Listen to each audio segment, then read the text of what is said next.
What's up guys, Sal here. So Huawei recently unveiled its latest flagship, the Mate 30 Pro, which is supposed to compete against the likes of the Galaxy Note 10 Plus and iPhone 11 Pro Max. But it has one huge problem that basically puts it out of the competition for now, as it doesn't have Google services. Unless Trump gives a green signal to Google to work with Huawei, they can't use any Google apps or even the Play Store. But it looks like that isn't stopping Huawei from releasing new breakthrough devices. Huawei is all set to launch an all-screen smartphone with the camera hidden underneath the display. Yes, the first commercial smartphone with the in-display camera is finally coming. By the way, a few months ago, Xiaomi and Oppo showcased a phone with an in-display camera, but the thing is, those were concept phones, which means you can't buy them. But it isn't the case with Huawei. They are actually gonna sell this to public.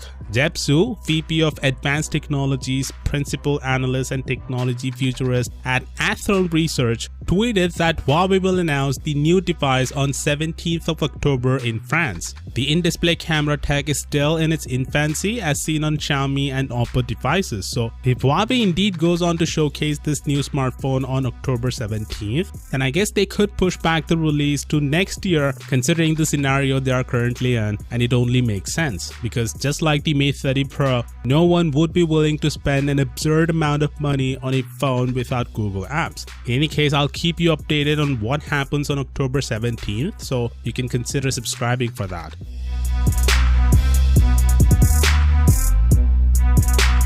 So here comes some good news to Huawei. Some US companies will soon granted licenses to work with Huawei. The New York Times reports that Trump has made a decision during last week's meeting to approve licenses to some US companies, provided there is no national security risk, which is certainly a good news to Huawei and some American companies working with Huawei because they were losing a lot of revenue. Now, we don't know which product categories falls under the safe category, whether or not these licenses will be extended to software and hence Android will remain to be seen. But it's certainly good news for Huawei and its customers. In reality though, it's all political. You see, negotiators from the United States and China are meeting up in Washington this week for their 13th round of trade talks. And it's apparent at this point that the US is using Huawei as a bargaining chip. So allowing licenses to some of the US companies could help smooth the path to a trade deal. In any case, I hope the future trade talks go well